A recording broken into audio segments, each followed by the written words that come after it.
ব্যবসা বাণিজ্যের অবস্থা খারাপ হইলে আবার 10 জন হইকে জায়গা কিনো। কি কোন ভাই উল্টা পাল্টা কথা? আমরা আবার জায়গা কিনলাম কবে? এই মিয়া, তোমার পার্টনার আমার লগে গিয়ে কালকে জমিটা ছিঁড়ে দিল। কালকে যে জমিটা কিনছে এটা হলো 100 টাকাতে কিনছে।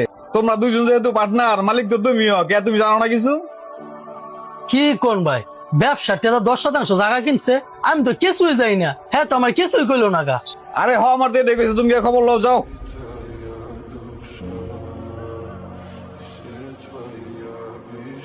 কিরে, তুই যে আমার দোকানে কিছু জানাস না গা?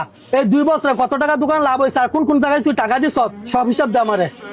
হিসাব দিমু মানে তোরে এবার তুই জানোস তো ব্যবসা বাণিজ্যের অবস্থা যে কত খারাপ।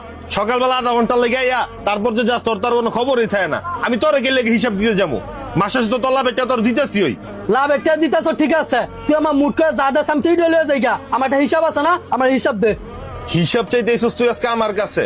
এই ব্যবসারে টিকায় রাখতে গিয়া আমি 10 লক্ষ টাকা ঋণ করছি।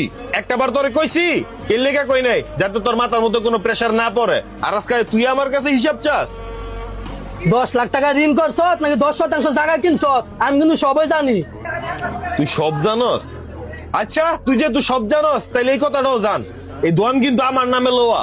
এই দোয়ানের যে ব্যাংক অ্যাকাউন্ট, এই ব্যাংক অ্যাকাউন্টটা আমার নামে। তোর নামে কি আছে?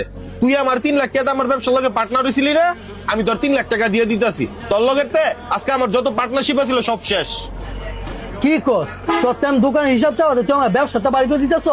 হ্যাঁ, ব্যবসা যেহেতু আমার নামে, টাকা পয়সা যেহেতু আমার কাছে আছে, তোর আমি হিসাব দিতে যাবো কিল লিগা? খারা তোর নামে আমি চেক দিয়ে দিতেছি, এই চেক লই তুই আমার দোকানতে বাইরো যা। এই ধর তোর 3 লক্ষ টাকার চেক, তুই বাইরো আমার দোকানতে। আমাদের সমাজে এমন অনেক মানুষ আছে যারা কিনা পার্টনারশিপের ব্যবসা দিয়ে তারপর প্রতারণার শিকার হয়েছে। তাই পার্টনারশিপের ব্যবসা দেওয়ার আগে আপনারা 10 বার ভেবে চিন্তে ব্যবসা দেবেন। ভিডিওটা ভালো লাগলে অবশ্যই লাইক কমেন্ট শেয়ার করে দিন।